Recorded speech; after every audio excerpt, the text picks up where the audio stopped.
welcome everybody. Apologies for the slightly late start for the show. That is completely my fault because I was at another job. Good heavens above! How could I abandon you, dear Dangerlings? Now, we have got a very special show. It's going to be definitely worth the wait. And I am, of course, James Foxy Lockhart, your host. And tonight I am joined with a very special guest and a lovely, lovely man who's I'm proud to call a friend, Mr. Matthew Letty. Good evening. Hello, Matt. How are you doing? Yeah, not too bad, not too bad. It's been a busy few weeks, but yeah, no, it's been good. Busy few weeks. Well, I bet it has been a busy few weeks because, well, something very special is about to happen that we've all been anticipating with bated breath, especially myself, and we can't wait to talk about that. And well, do you know what? I've had quite a good time. You can hear I'm a little bit croaky today. Those of you who follow my streaming and on the Discord will know that I went to Latitude Festival at the weekend, and it turns out that 4 days of shouting nonsense over drum and bass really not very good for your voice. But it was great fun and lovely to be out in the festival vibe and see all those people. And what have you been up to, Matt? Have you had any chance for a bit of R&R?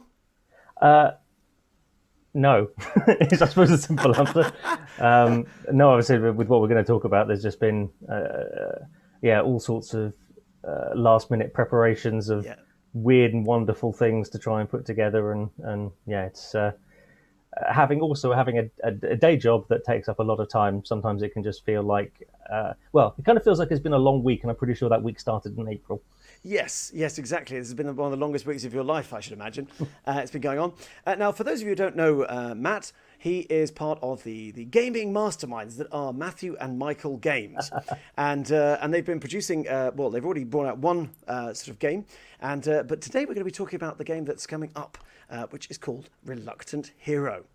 Now, hello, by the way, to all the everyone's watching. Hello, Steph. Hello, Stu. Hello, Paul. Paul's coming. Yay, Paul. And hello, of course, Matt. I was going to say hello to Matt, but he's here. He's here. For once, I can actually see him. Yes, I will be in uniform later, Stu. I have a different uniform now. Yes. Yes, we had to have a slight pause before his video came on because apparently he has got some, I don't know, Star Trek or something. It's a little known sci-fi show. You probably don't like it, which is going to be very exciting. And yes. So Matthew and Michael Games, and we're going to be talking about the Reluctant Hero that's coming up. The eagle-eyed amongst you can see here on the top.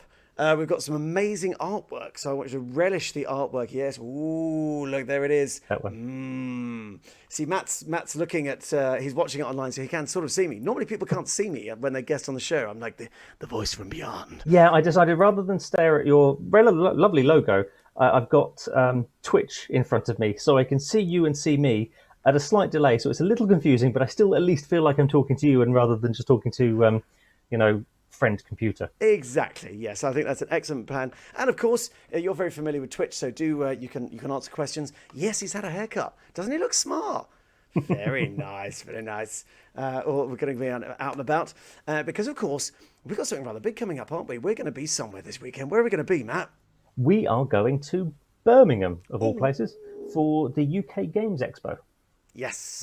So it was. They were umming and ahhing about whether it was going to sort of be on, given the apocalypse that we're living through, but they have got lots of sort of protection procedures in place. They've increased the aisle sizes and all that sort of stuff, and less people. So actually, it should be a huge amount of fun. It should be a huge amount of fun, yes. And of course, we're reaching a difficult time at the moment, aren't we? Because we're all keen to get our lives back on track. Many of us have been double vaccinated as well. I know I have. I'm sure, Matt, I think you have as well. Yep. And, I was stabbed for the second time on Monday. Oh, lovely. Yes. Yes, I think mine was last Thursday or Thursday before, I think. So I'm just coming up for my 2 weeks. And so we're in this awkward point where, yes, unfortunately, we could still get ill. But hopefully we're minimising the chance of that. And I hope that everyone who's going to come to Birmingham has a splendid time. I know I can't wait to get out and about. We obviously are taking masks with us. We have just over 100, so that should be plenty for the three of us. Plus, if anybody else is out of a mask that's nearby, we can sort of help with that as well. Yes. And we've also got some visors. We've got some really interesting sort of sci-fi looking visors, and you've got one in kind of a electric blue, so it'll match you. Yeah, I think it will match me. I can't wait. It just looks so cool. I love that. Can I keep it after the weekend? Yeah, sure. Yes, yes. I'm gonna get a blue visor, guys. It's really cool. Definitely gonna be using that for a bit of well, actually, as Paul came on, bit of cosplay. Yes, I shall be in costume, in a light costume, because after all, one of the characters is me. Dead center, actually. If you look at Dead the center. characters along the top, obviously the barman is there, and I mean, I haven't fully seen it yet. We've had some work done on a tailcoat. It's been lined in I think it's like an electric blue or electric purple or something, and then we've got neon blue light strips and that like with battery packs and bits and pieces. So. Yeah, I mean, we're going to be at stand 237, but to be honest, as I said, we've got big gold M&Ms on our jackets, and a 6'4" fox ear wearing gentleman in lit up neons should be fairly easy to spot within a crowd. Well, do you know what? I can vouch for that. Because when I was at Latitude, I had the privilege. I'd seen them before, but headlining on Saturday night with the Chemical Brothers, old favourite of mine. Loved the Chemical Brothers back in the day, and it was a storming gig. However, it was literally storming. It was the only time we had any rain at all. The rain was pounding down, and I'd been a little bit naughty because I went with Drum and his family, and it was a very family affair. So I spent a lot of time trundling very slowly around the festival with kids, and I cut them loose. I cut them loose because I didn't realise the Chemical Brothers came on early, and I was like, "Oh God!" So I ran off, just sped up the hill with my long legs, and eventually ended up in the middle, quite close to the stage. And my friend who was coming as well, I told her vaguely where I was on the phone, but I thought she's never going to find me. She'll never find me. And all this, it was dark and rain and stuff like that. And she did, and she saw my ears. So there we go. She looked out across the crowd, and there I was, towering above everyone, these two ears. So there we go. It should be absolutely terrific. I'm sorry there weren't any more photos and videos of the festival, by the way, because my phone is still broken, which is rubbish. Anyway, well, we could just chat on this for ages. Now, for those of you who are listening to the audio transcript of this, I am the dashing one in the centre looking marvellous. So there we go. Yes, I think absolutely super. So you'll be able to find me with the ears. Now, we actually have, of course, the first segment of the show, the old favourite, Danger News. Now, I tell you what, my voice is a little bit shot. So, Matt, do you want to just give us a little stinger for the Danger News? Danger News. Oh, nice. So I had a little explosion at the end there. Whoa, explosion of information. Now, Matt has got a little bit of news for us today, which is very good. I'm going to kick us off. I've got three bits of news. And I'm going to start with probably... It's kind of good, but it's also kind of bad. You might have seen that Activision Blizzard, the powerhouse behind many sort of computer games, from World of Warcraft to Call of Duty, all that kind of business, have been in a little bit of hot water recently because their staff has a sort of a jock culture at their company. People have made complaints about some of the highly inappropriate jokes that have been going on and the general drinking and the way they've been treating their staff. The response from management was pretty awful. It was a bit like, no, they're wrong. So apparently the Activision staff are planning a walkout and in protest about the sort of culture there. So, I mean, well done them, frankly. I mean, it's not the sort of things. We hear a lot of this, don't we? We've talked about this before on Dangerous Wednesdays, the sort of the toxic environment, a lot of these production houses, development houses. Not only... the walkout is happening right now, Chris says. Fantastic. Good. Because there are all sorts of horrific allegations going on, of an inappropriate sexual nature, and also, it's just horrible. And they've got to deal with deadlines, and they've got to deal with this on top. It sounds awful. Yeah, I mean, given the culture of people that play World of Warcraft, it can be a very interesting place to be. I'm almost not surprised, unfortunately. I mean, it shouldn't be this way, but yeah. Depending on, I used to play quite a lot a long time ago, and depending on some of the servers you went into, was not a fun place to be. Ah, yes. Well, this is it. Yeah, because obviously, yeah, the servers are. Sometimes games are known for having toxic servers. Apparently, the Rust one is absolutely awful. But this is actually in their staff. Yeah. So it's sort of bleeding through, and it's just awful, isn't it? Servers are one thing. You're going to get people all over the world with their own opinions. Yeah, we all know them. We've all got access to the internet. But frankly, it should just not be allowed. So well done, the workers, for standing up for themselves and walking out. Definitely. Because let's face it, they do an amazing job, and so they don't need that. No one needs that. It's awful. But on the flip side, I've got another little piece of news. Then we'll come to your bit of news as well. Some of you might remember way back when I bought a very expensive dust collector, which is what it's been for some time, and that is my Oculus Quest 2. It's a great headset. It's a lot of power packed into one thing. I know we talked about at length. Facebook own it, and they try and foist. Well, you have to have a Facebook account to log on. Blah blah blah blah. But those of you might have seen in the news recently that the really substandard foam eye protector bit that goes around your eyes. Ever since I got it, it's been known for making us. It's just very uncomfortable. It gets hot and prickly, and it's a clear cost-cutting move by Facebook, and. Apparently, some people have been having some really, really severe allergic reactions to the foam insert. And so now Facebook are offering every single customer of the Quest 2 who's ever bought it, a free silicon upgrade. They have stopped selling the headset, and they're going to be selling them with the silicon one from the 24th of August, I think. So, yeah, well, I mean... That was quite something that apparently it's something like that. Well, oh, it's 0.001%. But they've had to, recall them all. Have you got one at all, Matt? I don't, but everyone's got to love a silicon upgrade. I know. Unfortunately, I already bought a silicon upgrade, but I'm still going to send off the khaki foam one because I might as well get a free upgrade. You have to sort of contact them and just say, "Can you send me one, please?" Sounds like Alakar's already done it, according to chat. Ah, yes, you just ordered mine. Well done, Chris. Hey, he hasn't just got a finger on the pulse. He's got his hand immersed in the pulse. He is the pulse.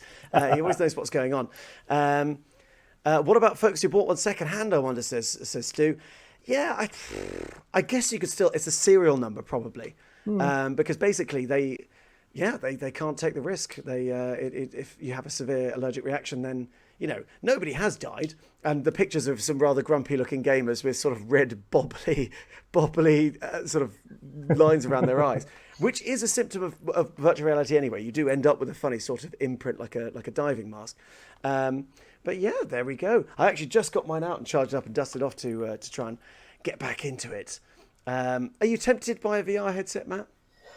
I am. I played at a friend's place a couple of the early kind of, it's like the Resident Evil being tied up in a cabin, which was terrifying, and then a Batman game, which I have a bit of a thing with heights, and I could definitely feel like my knees were going, jumping across buildings. I think if I had a bit more time, I would definitely 100%. I love that kind of thing. Yeah. I've always really loved the idea of those kind of bowl harnesses that they had.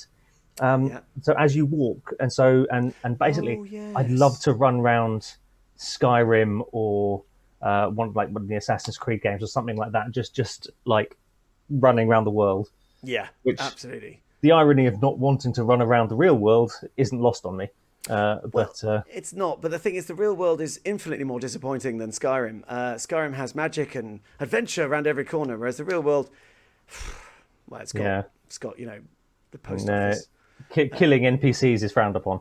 It is. Even if they are incredibly irritating, and you can't just thieve things randomly. It's much more complicated. And I tried to pick a lock, and it failed. I tell you what, the old clickety lock thing didn't work. Actually, just a little aside, I love what we've had. Steph says, what's funny is I used to be allergic to silicon, so I better have the foam one. Yeah, I mean, you don't have to get the upgrade to the silicon one, but it's quite good. Stu's chipped in Bridge Crew.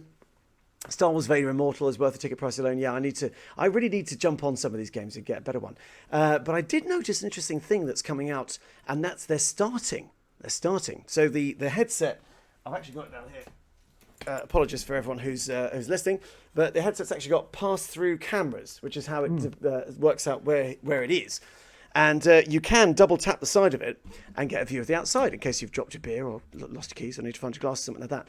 But they are now starting to do augmented reality with it. Yeah. So actual things in the real world that it is placing there. Now, everyone's familiar with Pokemon Go. What's the other one? Jurassic, whatever it was. There's loads of them. There's absolutely loads of them. I think there's actually a Witcher one that has just come out. So yeah, there's obviously this potential where they said it was like, oh yes, you'll be able to see things in the real world, like zombies hiding in your living room. It's like, great. Sounds awesome, mate. Yeah, you don't want to have had a bit of time with any sort of illicit substances that cause hallucinations and be wearing those. There could be some. Oh, there could definitely be some accidents, and it is quite easy to whack something. I was playing a game called Gorn, and you have to beat people in a silly sort of comedy arena, and I twatted one of my controllers against my shelves, and I was. Luckily, they're tough, but oh my goodness. So yeah, there we go. Now, Chris, I should go up here. Chris says, for clarity, the state of California is bringing the suit against them. We're talking about the previous news article, Activision Blizzard. Yes, Activision Blizzard. Is that what they're called? Yes. So they're bringing the suit against them after a 2-year investigation into their practices. That doesn't happen without hard evidence. Yeah. Thanks for the clarification there, Chris. Absolutely so glad that things are starting to get going on that. That's really, really good. Yeah, Stu got really excited when a game called Gorn was coming out. Then I was disappointed. It's quite fun. It's pretty mindless, but yes, Activision Blizzard, you said, very. I think Stu wanted a game where you don't really hit anything. You just sort of wave wildly around in a desert setting. I think is what he wanted. Yes, yeah, I think so. But no Gorns, no Gorns, I'm afraid. So we've got that. Now. That was enough. That news article took so long. Matt, do you want to give us your piece of news? Yeah, well, I came prepared. I was like, I know there's a news segment. I should really bring something to the table that isn't just me kind of banging on about Reluctant Hero. And actually, it was a Kickstarter that I backed, and they are about to start shipping book 2, and it's called Legendary Kingdoms, and the second book is called Crown and Tower. The first book is called Valley of something or other. Essentially, not the Valley of something or other. No, Valley of something or other. Never go there. Valley of Bones. Valley of Bones. Oh. And essentially, it's a large choose your own adventure, but rather than being, it's about sort of 19 hours worth of 12 hours worth of gameplay. And you can do it as a sort of, you do the book yourself, choose your own adventure, as we're all familiar, especially with Fighting Fantasy Tuesdays. But you could also use this to as a first attempt into GMing, or someone that kind of wants to get into GMing and doesn't really have the confidence to kind of go through the thousands and thousands of source books and bits and pieces. So it's all there for you. There's sort of they've got 900 sections in each book, 12 hours of gameplay per book. They look like a huge amount of fun. They do. And as many of you know, I'm a huge fan of the Fighting Fantasy books back in the day. Frankly, I'm getting sweaty palms thinking of a giant choose your own adventure. I mean, how many fingers would you need to keep the bookmarks in that? Yeah. It's a lot. That's a lot. I think it's a great idea because it's a reimagining of a system that I think many of us of a certain age got into role-playing through those books, and it's sort of, they're still really well-crafted stories. Actually, Ian Livingston's going to be at Birmingham. The lovely GTG Vicky is hopefully going to be there, COVID permitting, and we're going to go and hear him talk. And it's just... was that tickets for that? Oh, I don't know. I thought it was just a talk. No, if it's a talk, I'm well up for that. Yeah, absolutely. And he's such a lovely fella. And him and Steve Jackson are titans of not just here in the UK, but the world. Like, they really are just, massive, massive presences in the gaming. So the idea that, the idea of Fighting Fantasy shepherding a new generation into role-playing that's really warms my cockles. If I ever had the ability to write a book, I'd quite like to do a choose your own adventure. Yes. Actually, that's not a bad idea. Maybe I should write Choose Your Own Adventures. I'm trying to think about what to write. I suppose you just write a story. Oh. Well, maybe I'll ask Ian. That'd be a good question. How do you write a Final Fantasy? Well, fantastic. Well, now. What was it called, Matt? Legendary Kingdoms is the set of books. The new book that's coming out that's just finished on Kickstarter is The Crown and Tower, and the book that you can get from their website, which I'm not sure exactly what it is, but if you search for Legendary Kingdoms, it'll come up. It's called Valley of Bones. Valley of Bones. So there we go. And is the Kickstarter still running? No, Kickstarter has finished. They're just about to launch the books. Start shipping. So that was one of the things that came out, is that they were sending out confirmation of shipping addresses and bits and pieces today. So it should arrive end of October, early September, I think. Fantastic. No, other way around. Yeah, fantastic. Well, look forward to that, and I'd love to hear what they're like. Get a little review, that'd be good. Now we're going to speedily move on to our last piece of news because, speedily. I mean, it's been 20 minutes. That's actually pretty good for news. Steph said, I was once a small part of a Choose Your Own Adventure podcast. Friend was writing it. Let listeners choose from 2 options and then would continue writing from there. I lent my voice to a character. Ooh. I'm not surprised at all. We have got some lovely voices in the community.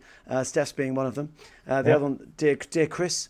Yes. Chris Alakar has got a musical, lovely voice. Just a gorgeous audiobook to listen to, and no offense, Chris, but to fall asleep to. It is lovely. Yes, I can concur. I was just drifting off into the world of Tolkien and various others when I was listening. It was just absolutely fantastic. Love his work.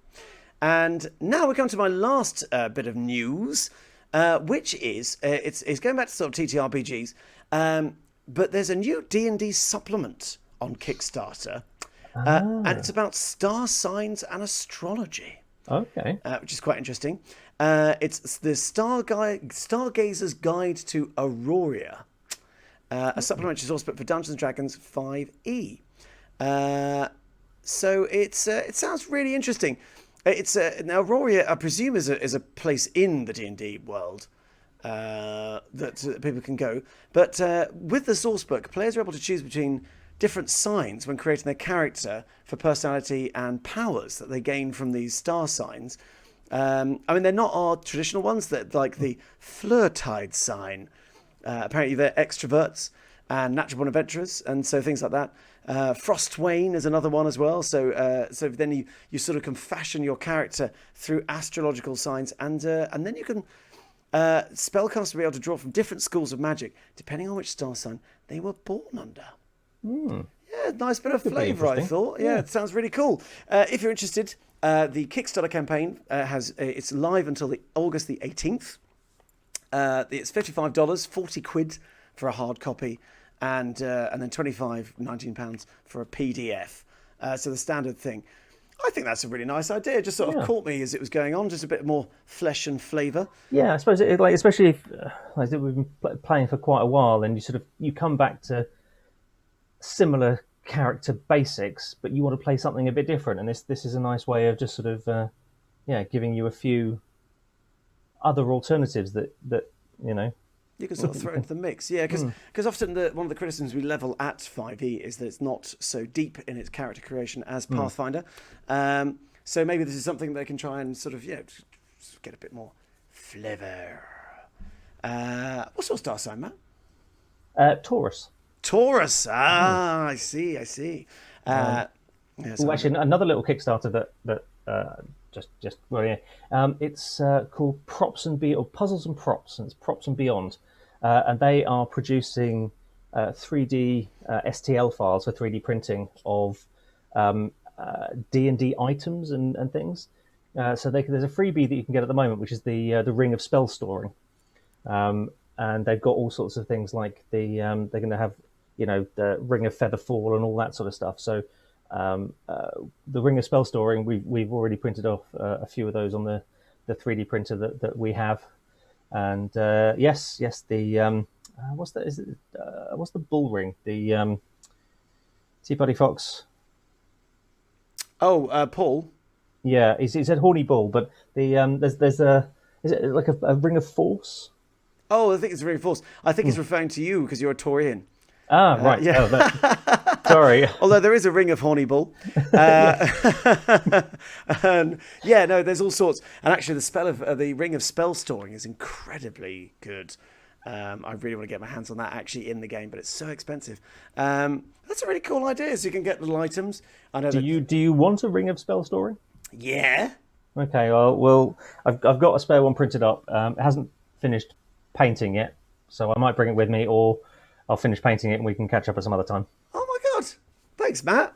Oh, you can come on any time. None of the guys ever give me anything except grief. No, I'm joking. They're lovely, but got to ring a spell story. Well, surely Dan gave you physical danger points.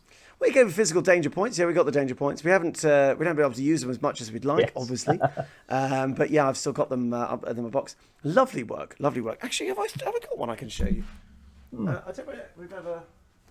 Are you wearing trousers? Yes. Yes, I am wearing trousers, and I'm not wearing. Oh no. I think Dan stole them. So there we go. I'm wearing little shorts because it's quite hot in my room for some reason. But yes, hasn't anyone given you a watch yet, Foxy? Birthday present ideas? Yeah, maybe. I'll just get Matt to print one. Matt can print anything, it seems. Anything at all. It'll be right twice a day. It will, yeah. Such a gag. Right, now, that was all very, very good. Thanks for the news there, Matt, and an update on the Kickstarters and things like that. That's really, really cool. What was the name of that? What was the name of the Kickstarter you mentioned? Puzzles and Props. Puzzles and Props. It's from Props and Beyond. Props and Beyond. Matt prints awesome dice and starships. He does indeed. Yeah, I know for the Star Trek game that he'll be indulging in later. He printed off is it the USS Livingston? It is, yeah. Yes, the ship. Makes me want to get a 3D printer, it does. Don't bother, just buy me resin and I'll print whatever you like. Hey, you heard it here first. Right. So that was the Danger News Roundup. Thanks for that. That was very interesting. Jaunt through the world of gaming. But we've got some very other exciting news, and that is Reluctant Hero. Now, just to remind you, anyone who's watching who didn't come on first, Matt is part of the gaming masterminds, Matthew and Michael Games, which I'm going to hopefully... Boom! There we go. Matthew and Michael. There's a link in the chat. I hope, Steph, I hope you're proud of me there. Yeah. Very quick. And that will take you to the page of Reluctant Hero, which is the new game that's coming out. So, as my voice is gradually descending into chaos and misery, do you want to tell us about Reluctant Hero? What's the business? What's the deal? Yeah. So the concept behind Reluctant Hero is superheroes were a thing, but slowly they got phased out as augmentation. So being able to have cybernetic implants and other bits and pieces kind of came in, and they just kind of lost their. They still want to help people, but generally they just can't be asked. They've been there, seen that, done it, got the t-shirt. Yeah. And so the concept of the game is that you're all these heroes. You're sat in a bar. The bar is called the Foxy Lockhart and has a very familiar face as the barman. And you're being given jobs to do by the corporation, and you just don't want to do them, but you kind of have to, and you feel like you should. So the game is up to 6 players, and essentially it's trying to do as little work as possible. So you've got the jobs to do, you've got all the equipment between everybody to do them, and what you want to do is make everybody else do these jobs. If they do the job, they get paid for it, but you get kind of like a reputation boost, so you can get extra specialists to help you not do other jobs and bits and pieces. So it becomes a really interesting balance between trying to do as little as possible and still needing to get paid so you can buy things to stop you doing other things. Yes. So you could buy augmentations that stop you doing investigation jobs. So if someone tries to make you do an investigation job, it's like, actually, sorry, I've got, my software doesn't allow that type thing. I think it's a wonderful inversion of the usual system, because we've all grown up playing games where, if you get that I thing, then you'll be able to do something else. Whereas this is actually like, no, if you upgrade yourself, you can do less. Yes, and it was nice. Also, it's a little twist on the trope of all the heroes meet in a bar before they go off and do stuff. It's like, no, all the heroes meet in the bar because they don't want to go anywhere else. They want to be in the bar. Yeah, they just want to sit in the bar and have a drink. And who wouldn't? It is the best goddamn bar in the universe. Damn straight. Damn straight. And it's an odd world, isn't it? Because it is set in the far future. And because you mentioned that you get the jobs from the corporations, so it's definitely a cyberpunk theme, isn't there? Yeah. We've kind of got. I mean, I've always loved that kind of dystopian cyberpunk future, but with lots of bright neon lights to distract you from all the stuff that's actually going on. You know, got things like Blade Runner. Always been a massive fan of like Deus Ex. Yeah. Deus Ex games, and you know, even Juicy Dundon. Even down to yes. Just threw you off there. Sorry, with an old Deus Ex quote. I never forgot his name. It's such a good Juicy Dundon. And his brother Paul. And yes, and you know, even down to sort of Matrix and bits and pieces, or even like Brazil and that sort of thing. So yeah, I was very, very interested in trying to bring that in, and I mean, we've been really pleased with the artwork and how that's coming together. And I mean, we like as we're developing games, we always try and keep the theme as strong as possible. So it might be as we're testing things if things don't quite work, it might be what we wanted for the game, but if it doesn't quite match the theming of it, then it's not right for this particular thing. Yeah. And so yeah, it's been great fun, and we've got a prototype, an early prototype of the box, and that'll be at the show with an area that you can look through it, so you can actually see the bar within the box. It's really cool. Yeah, I'm pretty excited about this. Yeah, absolutely. And do you know what? All the way through this process, you've stressed imagination and not wasting things. Like, because so often boxes are just boxes, but you've actually made the box a thing, haven't you? Yeah. The idea is that we'd like it to be that the box itself is the game, but the moment you open the box, you're stepping into the bar. So we'd want to try and make the box itself look as much like, the boxes for the cars to look a bit like storage containers within the bar, maybe, boxes of drinks or things like that. The bottom of the box to have the kind of corrugated metal type finish, like hex metal that you get in a sort of a space bar type thing. That we basically want it, as you open it up, you are stepping into that. So the rule book is a menu. It's a menu from the Foxy Lockhart. So it really kind of we try and bring everything in together. Yeah, absolutely. It's terrific, and the design and stuff. As you can see up here, we have got some of the characters who are going to appear, the reluctant heroes, the dashing fox in the middle there. Look at that, it's very good.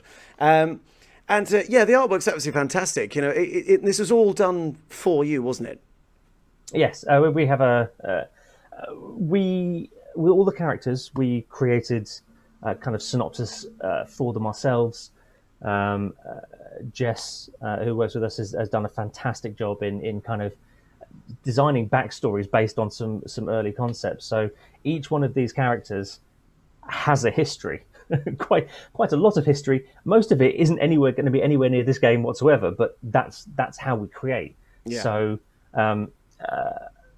Quinn, for example, who is stood next to you to, I don't know which side, but we have information about their parents and the pronouns they use and where they grew up, what sort of just again, technically completely pointless for how this game is actually played. Yes. But that's how we started to, that's how we realize everything. And so those kind of histories go to our art team, and they create that based on some very clear sort of Felix and Marigold, the two twins. Yeah. Granny, who is the most terrifying character ever, lovely little old babushka, but there's some great artwork of her up in a sniper's nest with her cat, and like rain pouring. It's really, really very, very Blade Runner esque. Yeah, absolutely. And it's and of course, Another thing that we're all for, is, looking across the characters, a lot of diversity there, a lot of things like that. That's fantastic to see. That was a real decision that you both made, Yeah, wasn't it? yeah. We wanted to give as much as we possibly could. Yeah. I mean, essentially, so Mike and I, who run this, in a sense, I mean, well, not in a sense, we are both male Caucasian. There is neurodivergent, but from very standard looks, it's it can be seen as and we very much one thing. But the we wanted standard, yeah. yeah, and we wanted to, we want to try and get everybody should be able to play games, regardless of race, creed, color, background, whatever. And so all of our characters have diverse racial backgrounds. They are also there is certain characters have augmentations that are actually there to help with hearing, rather than so. One of them has a cochlear implant. One of them has ocular implants. There are one of the characters has vertigo. Those sort of things that we sort of try to bring in. One of the characters doesn't have any visual augmentations because they were given augmentations as a child and actually have rebelled against that because they weren't given a choice. So again, a lot of this stuff doesn't really go into the game itself, but it's all the things that we created to try and give, at least in our heads, flesh out the characters as much as possible. Absolutely. To be able to, yeah. Yeah, no, I think you've done a terrific job, and it's wonderful that we talk about a lot that people are seeing much more diversity reflected in games, and we all want people to come to these games and maybe see themselves reflected back in them, and especially because the game's called Reluctant Heroes, and all these people are reluctant, but they are heroes. You know what I mean? It's in the very much sense of the word, and I think it's fantastic. You've got that. Do you think because I love the backstory, that goes into all of it, and of course it helps your artists to sort of come up with characters. Do you think that's come from your role-playing background, this sort of desire? Where's that come from, the super role-play aspect, or the background? Yeah, I mean, it also comes, I suppose, my insistence that I have to have a reason for everything. And so it's, if we were just, so when originally it wasn't going to be particularly character heavy, but then as we went through, because obviously we designed the game as the core mechanics and components, core mechanics of how we play and how it goes. Mm-hmm. And as the characters came more to the forefront, it was like, no, we need to flesh these out. We need more to it. Yeah. And that's why Jess is absolutely fantastic with these sort of things. She does sort of diversity, inclusion within theatre.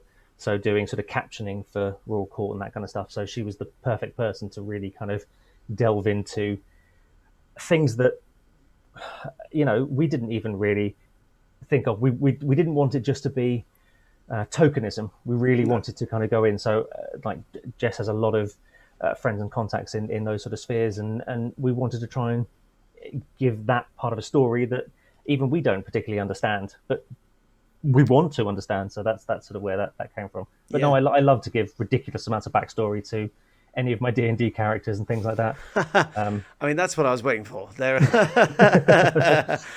it's indicative of it. But I mean, I think it's the sort of attention to detail that you guys have gone into. We talked about the box. We talked about the sort of diversity of the characters, and obviously their backstory as well. Just for people, you could just accept them as tokens, or you could actually look into what's been going on there. And this sort of this keen eye for detail, has it made things a little bit slow or difficult at any point along the way? Because it's absolutely definitely to be applauded. But yeah, how's it been?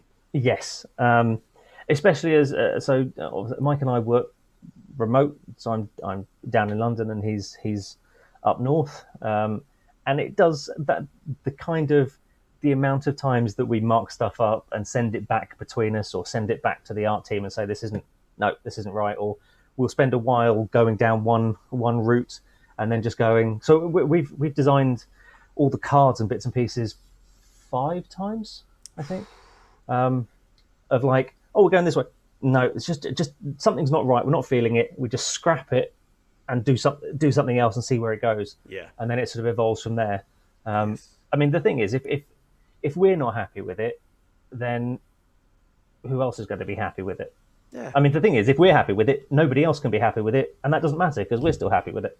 Yeah, Is exactly. the kind of thing. So Yeah, yes, yeah, it's taken a bit of time, but I think hopefully it's worth it. Oh, I absolutely think it's going to be worth it. I was involved in some play tests. Really, really enjoyed it. And even in those, I missed the first one. The second one, you were saying, no, we got rid of that now. And don't bother that thing on the card. We haven't changed it yet, but that's going as well. Because I think, like you say, that's the crux of it, isn't it? I think, have you ever struggled to distance yourself from it? Because sometimes things find their way into games that were clearly loved by the creators and they understood implicitly because they came up with it, but are just confounding or downright irritating to the players. Have you ever found that?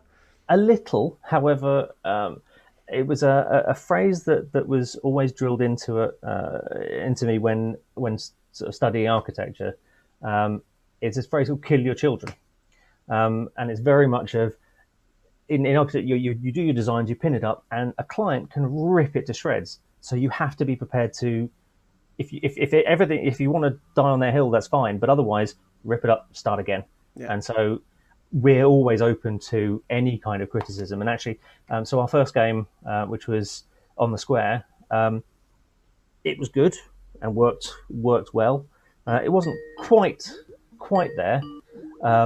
And we had some playtests from people, and they tore it to shreds with some certain aspects. And actually, Mike and I came back. We went through all of those and went, you know what? Don't agree with that, but that's fine. That 100% agree with. Let's rework it, and it's made a much better game than just sort of being blind to. Oh, I designed it, so it must be the right way to do. Well, that's it. Yeah, and I think that's a really good expression. Kill your children. Be prepared to face the fact that actually something, yes, it was a great idea, but it just doesn't work. And he spent that time. Captain Quinn, hello, Captain Quinn. He's in the chat. They're in the chat. Sorry, that was assuming. Captain could be anyone. But they say it feels like a labour of love. Would you agree? Yes, love and war are often the same thing, and I think it's definitely a labour of both. Yes, exactly. Stu says exactly the same, getting a play or screen piece produced. Yeah, that's the thing, isn't it? You've got to be prepared to make changes and sort of adjust to certain things that are coming along. Has there been anything in the game that you really, really, really wanted to work, but you just had to pull a plug on? Yeah, reputation. Right. So we were trying to get a kind of way of scoring using sort of a social media idea, that they didn't want to do the jobs, but they still wanted the acclaim. And it stayed as the central line for quite a way, and then it just wasn't working. Yeah. No, just had to cut it out and shed a little tear for reputation. I can tell you right now, reputation means nothing. I don't care about reputation, which is quite lucky. Now, a very important point which I forgot to mention. But if you wish to ask Matt a question or myself, or to that matter, then do stick it in the chat. And we'll put it here. That is the joys of streaming live. And Paul has come up with: is this the best game you've made, Matt? Yes, I think it is so far. I'm sure that there'll be new. We've got 3 or 4. One that we're about to. We're sort of giving information on the early stages called Rock and Roller, which is based around being a tour manager in the 80s across Europe. So that's looking quite interesting. But that might be the best game I've ever produced. It's always, you're only as good as your last one, and so we'll just keep going. Yeah, it's fun, isn't it? I suppose if we ever get to the level of, we mentioned earlier, Ian Livingstone, looking back on a long and glittering career in gaming, could be like, oh yes, I should have said that one. But certainly, having played it, it's really fun. It's really coming together, and I love the sort of cyberpunk aspect you've taken with it, and I think it's gonna make a lot of people very happy. As we said, we're going to be at Birmingham this weekend. Yeah. If you can swing by, you should see us live. You could get to meet me, Foxy Lockhart himself, and take a look at Reluctant Hero and all of the wonderful artwork. Yeah, we'll have some demo decks there to play. I said we'll be at stand 2-237. I said, you'll be able to find us. We've got big gold M&M stuff, but also, James will be in lots of glowing neon, so you will definitely find him first. Absolutely. Now there was a side question that was coming. I don't know where it is, but yeah, what to do? Obviously, that's Reluctant Hero. I want to talk to you a little bit about Matthew and Michael Games. So you mentioned that you've got you're both partners. How did you get into making games? Because obviously, as you said, you're an architect by trade. Yes. So in an old life, side quest. Used to work in theatre, and Mike and I actually met while working for the Jersey Opera House. We were a tech crew there, so we did sort of lighting, follow spot, sound, get-ins, get-outs, all that sort of stuff, as a bit of a side thing. But we've been pretty close since then. And a couple of years ago, Mike called me one evening and said, "Oh, I've got a bit of free time. I was looking through my list of stuff to do if I had time. Do you want to make a game?" And it was like, "Yeah, sure." And to be honest, it started off as like, "Oh, we'll have a bit of a knock around with this, see what we can do, and see where it comes to." And yeah, we found we really enjoyed it.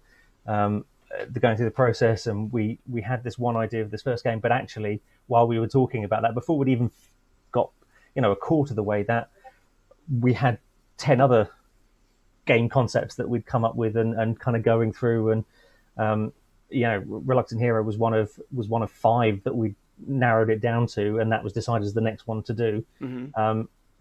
But actually there's 3 or 4 more that we're looking at. This is Rhodian game. There's another one that we've been talking. So actually, the Rock and Roller came in as an idea from somebody else, and actually that's one of the things that we're really interested in is other people kind of, if you've got an idea but you don't know kind of where to go with it, we are more than happy to kind of talk through and then either work with you or kind of go there. And there's a piece on our website which is submit your idea. It gives a kind of a bit of a menu on the different ways that we can kind of help you with. It's just like we can introduce you to people, or we can work with it, or we can just take it, run with it, and give you percentages afterwards, all that sort of stuff. So that one came through there. We're talking with somebody else on a fantastic idea about drunken Napoleonic generals, and all sorts of things. Fantastic. As I said, as well as the 5 or 6 that we've got bubbling in the background as well. Yeah, absolutely. You're not short of ideas. What imaginative chaps you are, which is a great thing. And actually, Stu has already put his side quest question into the chat. Thank you, Stu. Which is relating to one of these projects, I presume, bubbling along. Yes. How is Mysteries and Magic coming along? So Mysteries and Secrets. Oh, Mysteries and Secrets. Sorry. Yes. So Mysteries and Secrets was a little sort of sidestep actually. So obviously we produced On the Square, which is a Masonic themed board game, and we decided to create some playing cards. So, but replacing the suits with Masonic orders. So we did one deck of 4 suits, and we then went through and produced a second. So actually, for example, Stu is on one of those cards. His face in a lovely tricorn hat actually graces one of the decks, and they've gone very well. In fact, we had a few problems with printers. The printer we were using in Italy kind of shut down, and their servers got burnt to the ground, and all sorts of things. And then, do you think it was the Illuminati? then we found an English printer, but there was delays, and now that there's a lot of difficulty getting paper and card and bits and pieces because there's a big global shortage in timber. So construction industry is having fun getting timber, and also anything with paper products is difficult as well. But we finally got those, I think, 2 weeks ago with the double deck boxes that we designed and produced as well. And I think Mike has shipped all of the Kickstarter backers have gone out. So it should be, if you backed us on Kickstarter for those, they should be arriving in your front door very soon. unless you're in the States, which might take a little bit longer, obviously. Yes, yes. But yes, there will be some more. So we've decided to kind of round out.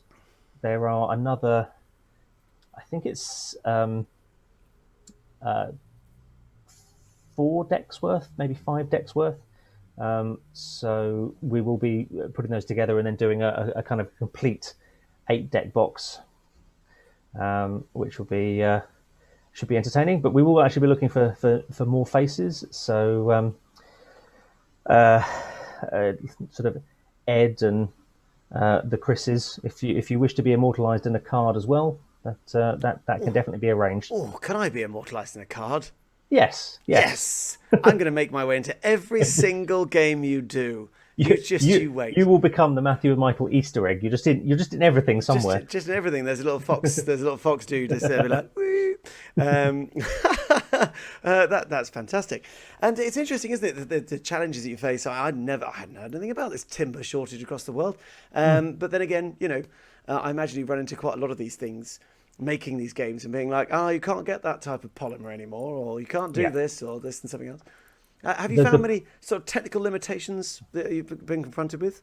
Yeah, I mean, well, for Reluctant Hero, a lot of it's been kind of card sizing and box sizing, and now we're looking at things like, well, we could get it printed cost effectively in Hong Kong or in China, but shipping is now a massive problem.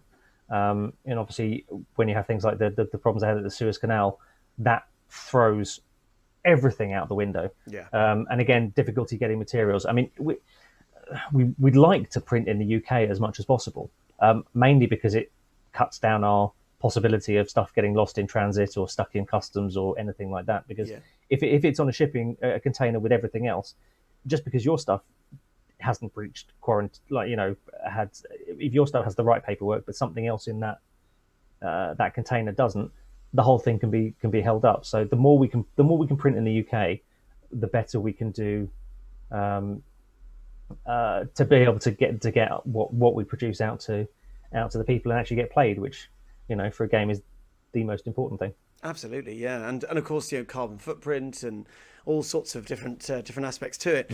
But it brings me because a question now. This is straying slightly into maybe sort of tips for, you mentioned you help out sort of future game designers, things like that. With I suppose the trouble with games, because I can see on the square in the background there, is that these aren't digital products. You actually have to create them and then hold them and then sell them. So I imagine there's been quite a sort of financial outlay before anything ever goes out the door, is there? Yes. Yes. Yes. Luckily, so there was on the square, there was a financial outlay that we put together, and then we knew how much it was going to be to produce and ship. And so with Kickstarter, we managed to, the Kickstarter was basically was to be able to print and ship 1,000 copies, because that was the smallest. That was massive for us, but that was the smallest that they would produce. Yeah. So the Kickstarter money was literally just for printing, shipping, and then posting out afterwards. So there was no extra in there. We're not. Yeah, it's not to put any massive profit on it. It's just to get those. Any profit we make is mainly down to any spare games that we've got to sell afterwards. Yeah. But so the same with Mysteries and Secrets, and the same with a Reluctant Hero is Kickstarter will make it pay for itself, and then anything else after that is a bonus. I mean, it'd be lovely if this we'd really love this game to kind of take off, but it's we put it out into the wild and see where it goes. Yeah, absolutely. Stu's got to go for our stream now. Catch you later. He's not coming yet. I've still got him for another 5 minutes, so there. Oh yes, yeah. And all right, Usher. Like, good heavens! Just going to point out we need Matt for our Star Trek game soon. Don't want to be greedy. Cheek. Yeah, you are greedy there. You are, but it's great because you're really keen and obviously love this. And obviously, yeah, we all hope there's going to be a massive success. And do you think is it possible still to make a great fortune through board games? Are the days of it seems like a lot of outlay, and are they still relevant and valid? I mean, are the games valid and relevant? Yes, 100%. Yes. Is it possible to make money from board games? Yes. Is it likely that you'll make money from board games? No. It really comes down to, well, to be honest, if I knew exactly what it came down to, then I would be making a fortune from this. But it's the black art of that mixture of having a game that is good enough, having a game that is compelling enough to play, but also being in front of the right people at the right time and that sort of thing. So, Yeah. I mean, tomorrow night is press night, so we'll have the prototype copies, and hopefully we'll get some more people to pick up, do some reviews and bits and pieces for us. No, actually, T-Body Fox, I'd rather be the new Waddingtons. They did some good games, and then they were bought for a huge amount of money by Hasbro. So I'd much rather we to be bought out than yeah, than actually live that kind of life. It's funny, isn't it? Because it reminds me of the Toys That Made Us, which is a series on Netflix, which I think you still watch. Very interesting about how treacherous the seas are when you're providing this sort of entertainment to people. I think you said, is it the right time? Does it strike the right chord? Is it simple enough? Is it more complex enough? And maybe just you'll be unlucky. And 1,000 copies sounds like a lot, but obviously compared to how many gamers there are out there, it's not many. And you want it to catch fire, obviously, and sort of go ahead. But I mean, in terms of let's say the Reluctant Hero does go crazy. I think we had a conversation a while back, and you said that you were planning on maybe doing things in that universe, to link things up. But this also links into Paul's question, which is: are you planning expansions? Are any of your games going to be expanded? Possibly. Reluctant Hero. The thing I find with expansions have to be good enough to match the game. Yeah. I wouldn't, and Mike could be the same, wouldn't want to do an expansion that was just a slightly different color scheme, because I don't think that's not worth our time. And it's also not worth the time of anyone that wants to buy it, because why pay money for something that's blue that was green type thing? Yes. If we can come up with an interesting concept. So Lords of Waterdeep is a great game, and Scoundrels of Skullport, it's not to everyone's taste, but I think it's a fantastic expansion because it brings something different in different ways to play the game. And actually, it takes a game that I really love, but makes it a bit different if you're playing with the same people. So we would only do expansions if we had a good enough idea to do it, I think. Yes. But keeping it in the same universe, yes, we both love the Reluctant Hero universe. And as I said, there's a huge amount of backstory.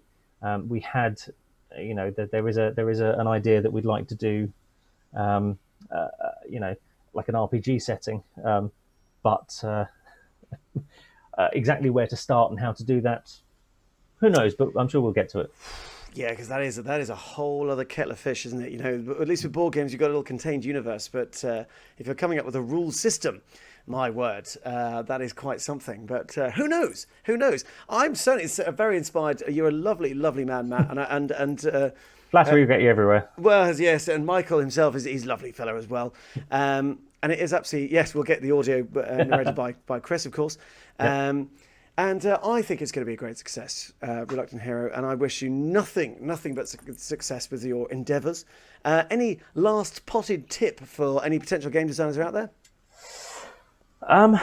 Playtest. If you have an idea, it will suck. The first few games you play will be awful, but that's you need to keep going, keep pushing through, keep playtesting, get rid of the stuff that didn't work. Or at least some of it, and kind of methodically go through. So yeah, Reluctant Hero, first few games that we played, it was awful. It quite actually, probably the first 50 times we played it, it was awful. In fact, we nicknamed it Reluctant Accountant because of the amount of maths you had to do to make it even close to playable. And we worked through that. And so just if you've got an idea for a game, put something together, but don't get disheartened that it's not a fantastic game to start with, because it won't be. Yes. Yeah, I think that's a great piece of advice there. So yes. Oh, and Stefan's though, I just want to know, when can I throw my money at Reluctant Hero? It's a good question. On Friday or Saturday, the Kickstarter preview page will go live. I don't think we have a button for James to press, but if we do, there will be one. And then, so that will go live for a month, and you can get all the updates of what we're doing, some other bits and pieces within Reluctant Hero to go from there. And so after 30 days, then the actual Kickstarter page will go live, and then you can throw as much money as you like at me, Steph. Oh, fantastic. Well, that's an excellent question. Really, really exciting. Excellent, she says. Yes, it's going to be really exciting. I can't wait to see Matt in person for the first time ever. I know, yeah. I know, yeah, no, just speaking on digital. It's a funny old world we live in. But we're going to be at Birmingham. Hopefully you can to join. Captain Grizz says all the money. I really hope so. It's a fantastic game. And you are both fantastic people. Well done for what you're doing. Let's hope that you're going to be the next Waddingtons. Could be the Poddingtons or something like that. I'm more than happy if you want to throw Monets at me as well. Monets. Yeah. Yes, yeah. I was a bit more partial to sort of I was going to say Mies van der Rohe, but he's an architect. But yeah, well, Monet's a bit more modern artist personally. That's a thing. Really? But, wouldn't turn my nose up at a Monet. Oh, well, there you go. Yes, yeah, exactly. Have a Monet. No, I'm all right, thanks. She's not made of money. Oh my goodness, for descending into puns, I love it. But unfortunately, I'm going to have to draw things to a close. Otherwise, they will set phasers to kill, and they'll aim them straight at me. So thanks, Matt. Do you want to say goodbye? Thank you. Always a pleasure. Goodbye to you all. Oh, and it is genuinely a pleasure. Thank you so much for joining us. Do keep your eyes on the Danger Network. We've got lots of things, the usual stuff coming out, Danger Recalls, episodes and stuff. And I'll also be doing my usual stream tomorrow at 12 o'clock, which is going to be very exciting at the back. Yep. Very excited. Oh, nope, good. I was. Oh, yep. yeah. I thought you were about to give me the double guns. You put your fingers up in the air and actually just really excited. Yeah. Well, this is us drawing to a close. So Dangerous Wednesdays. And thanks, Captain Quinn. Thank you all. I hope you all continue to have a lovely Wednesday. And keep your eyes on Matthew and Michael Games and Reluctant Hero. And I shall see you all very soon. But for now, stay dangerous.